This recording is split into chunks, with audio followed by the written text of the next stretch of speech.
Bienvenidos. Aloha. Welcome into Sunset Rewind. Week 10 is finally here. We're getting ready to wrap up the regular season and head into the postseason, but we still have 3 games left. Before we get into those, follow us on social media at Sunset_Rewind. And the website just keeps getting better and better. More content on there each week. Stats, analysis, and more. So go to www.sunsetrewind.com. Last week on predictions, Howard, you took your first loss of the season. We both picked Newport Harbor in the upset in the Battle of the Bay, took the L there. We both went 2-1 on our predictions. So on the season, Howard, you are now 11-1. I am 9-3. Well, it was a little bit of an emotional pick, going with the Sailors. I had on my Navy glasses when I made that one, but CDM, they're a tough team. They're going to make you pay if you pick against them most times. So shout out to the Sea Kings. Yeah, I was on Sea Kings campus, CDM campus, getting some player sound yesterday, and I felt like I had to hang my head a little, knowing that I picked against them, and there was some confidence. There was an air of confidence amongst the players as they walked past me, and so I'll take the L on that one. Let's go on to CDM's game. Friday night, Davidson Field, Corona Del Mar, the home team. They're taking on the Fountain Valley Barons. Barons coming in 0-4 in league, 1-8 on the season. CDM 7-2 on the year, 2-2 in league. Howard, we talk about it every week with Fountain Valley. They've got their work cut out for them, to say the least. This should be a dominant CDM performance. What is there to break down in this game? Yeah, well, football-wise, it's going to be tough. We already know Fountain Valley. Every game's an uphill battle for them.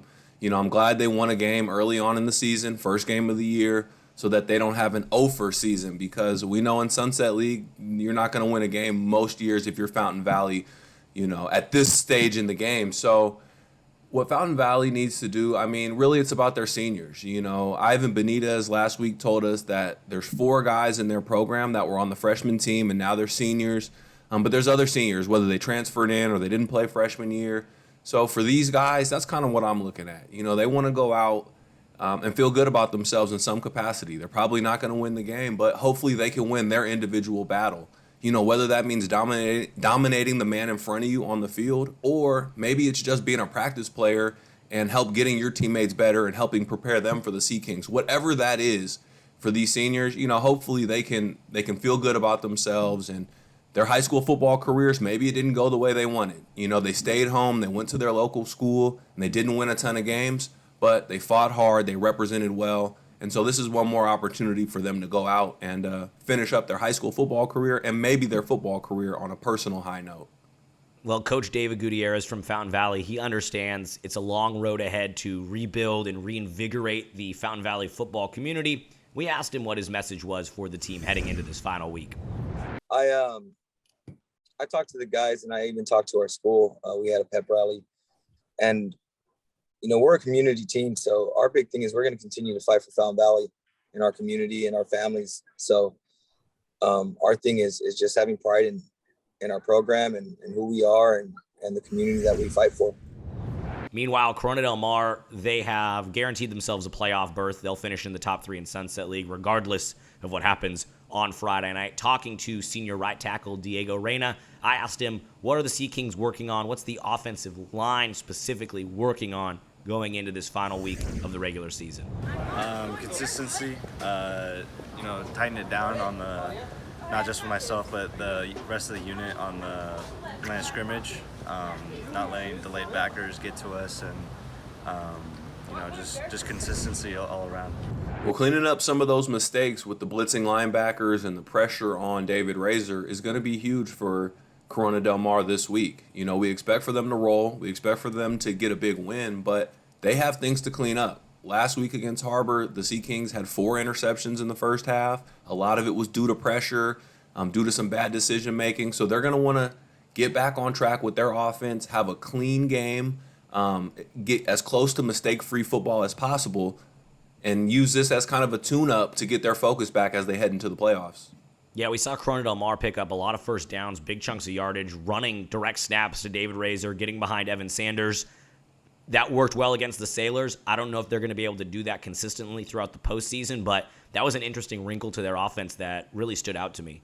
Yeah, but it took them a while to get there. It took them a while to find that consistency. So I think a week like this against Fountain Valley is where you you get disciplined, you get refocused, and so you can get some of that confidence back in what you do. Moving on to Los Alamitos versus Newport Harbor. The Griffins, the home team, playing at Westminster High School. Sailors coming in 3-6 on the year, 2-2 in league. Los Al 8-1, a perfect 4-0 in league thus far. And Howard, the Sailors, they didn't win the Battle of the Bay.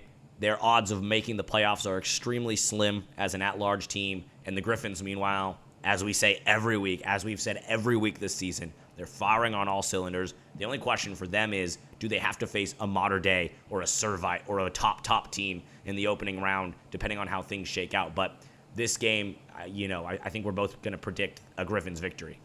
Definitely going to predict a Griffins victory. And the Griffins, they have stuff to work on, just like CDM. They're going to want to come out and look sharp, look very focused, make sure that they're playing mistake-free football going into the playoffs. Defense, look dominant, look crisp, and get your starters out of the game by early in the third quarter. Malachi Nelson in the offense, let them get one drive in the third quarter. They expect it to be a blowout at that point. And, you just want to see it look good and early on in the game so you can get your young guys in. Something to keep an eye on in this game, Howard. Los Al junior quarterback Malachi Nelson, he needs 6 touchdowns to tie the single-season record. He sits at 31. The single-season record is 37, set by Jimmy Barnes. So does he get it this week? Does he tie it this week? Does he get a few and then head into the postseason? He's right there on the cusp. It seems likely he will set that, but it's no guarantee. Well, it's the perfect week to do it. The Griffins like to go deep. We see a lot of long touchdowns, 60 yards, 50 yards, 1 and 2 play drives because of the arm of Malachi Nelson and the talent of those receivers. So this is definitely the perfect week. Get up to 42 points, run the score up, tie that record, break that record, and then get the starters off the field if you're the Los Al Griffins. Meanwhile, on the Sailors side, we were on campus. I talked to senior wide receiver Zach Zamora, who had his best game of the season in the Battle of the Bay in the loss for the Sailors. I asked him, tough opponent, tough season. What is the team's focus going into this final game? Well, it's been a tough season, to say the least.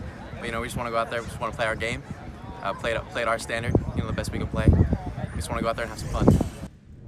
Well, the Sailor season certainly didn't go the way they wanted. Lots of ups and downs emotionally. Just 2 weeks ago, we were fired up thinking the Sailors are going to the playoffs.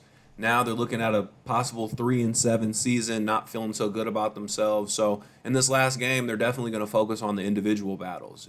Find ways as a player to beat the person in front of you. You're going up against a kid that's going to college. It might be a Power 5 recruit, might be a 5-star player. So let's test our skills against these kids. Let's see what we can do. And even though my season didn't go great as a team, at least I know the last game of the season, I beat a guy who's going to college and who's a big-time recruit. That'll make me feel good. And so those are the things that the Sailors are going to have to focus on this week.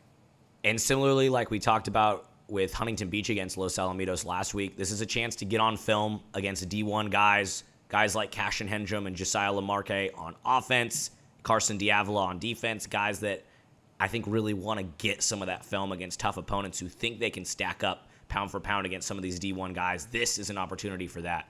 Predictions, Howard. I think we didn't go on the record on our last one, so I think we're going to be in consensus throughout the show today, but I assume we both picked CDM against Fountain Valley? Yep, definitely. And then Los Alamitos, definitely have them in the victory over the Sailors. Yep, expect Los Al to roll. Like I said, Malachi breaks the record and gets to rest the rest of the game. Our third and final game of Week 10 of Sunset League, Capshew Field, Friday night, Huntington Beach on the road. Technically, the Oilers come in at 4-5, 1-3 in league. They're taking on the Edison Chargers, who are 6-3 overall, 3-1 in league. And we talked to Chargers head coach Jeff Grady about what Edison is working on heading into this final week. We have to clean up some of our penalties. We've had a lot of penalties the last 3 weeks, like a lot of penalties, and it's totally under our control. So I need to do a better job in practice, focusing on those things and just doing the details, because those catch up with you down the road. Well, just like the other 2 playoff teams in the Sunset League, Edison, they have stuff to work on. This is like a tune-up week for all 3 of these playoff teams. They're all looking to get better. They're all very winnable games, so it's a perfect opportunity in Week 10 right before the playoffs. So I expect for Edison to come out, have a very strong performance. They're playing a Huntington Beach team that's lost 2 in a row. They were 4-3 2 weeks ago. Now they're looking at going 4-6. So Huntington Beach is going to be hungry. They've got seniors that are over there playing for pride. You know, in their minds, hey, maybe we upset an Edison team that might be a number 1 seed in Division II, and maybe we get a look from the playoff committee. Not likely, but Huntington Beach will be playing for a lot of pride. It's a intra-city battle, intra-city rivalry. So it'll be a fired up game by Huntington Beach, but ultimately Edison, they just have so much talent on their team. They're so well coached. They're just tough for anybody to match up with. Yeah, like you said, you're going to get HB's best in this game for sure. And them and the Sailors are both looking at a slim outside chance at an at-large berth. Not likely, but they're going to bring their A game. The Oilers are. Coach Brett Brown, he said he was proud of the way his team battled against Los Alamitos despite the final score. We talked to him last week about what his team's up against with the Edison Chargers. We got to get better. You know, we got to learn from the mistakes we made last night. No doubt we know who we're going against. You know, they got players all over the field on both sides of the ball. Might be one of the best running backs, you know, for sure in the league, but in the county that we're going up against next week.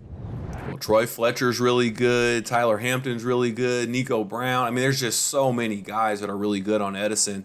So you can't stop everybody. It makes sense to key in on Troy Fletcher. He's kind of the heartbeat of the offense at times. So, like I said, just a lot of guys on the Edison side for Huntington Beach to try to match up against. But it'll be a good challenge. It'll be a good test. A lot of their kids know each other.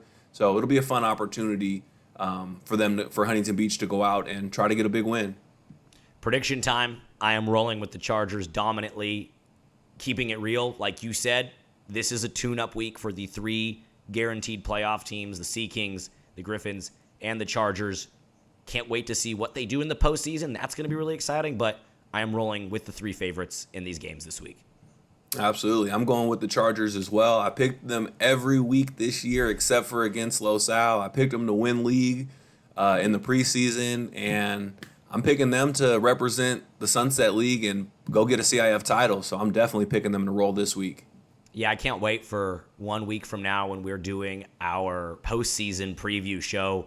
It'll be so interesting to see how things shake out. There's a real chance for the Chargers to be a top seed in D1. Curious to see where CDM ends up. Hope we get to see Los Al with the opportunity to win a game. We know that those Trinity League teams are just on another planet. That's no disrespect to Los Al or the Los Als, the Norcos, the Mission Viejos of the world. So it'll be really interesting to see how the playoffs shape up. But I don't want to look ahead from this final Week 10. I know the coaching staffs of all these teams are not looking ahead. It should be another fun week of Sunset League football. Yeah, I can't wait. All right, well, that does it for our Week 10 preview show. Take a minute, follow us on social media at sunset_rewind, and visit the website, bookmark the website. We got a lot of good stuff continuing to roll out, especially during the postseason. So tap in with that. For all the players, parents, and coaches in the Sunset League, for my broadcast partner, Howard Kroom, this is Alex Crawford saying from the 405 to PCH, from Saddleback to the Pacific Ocean, you've been watching Sunset Rewind. Thanks for tuning in.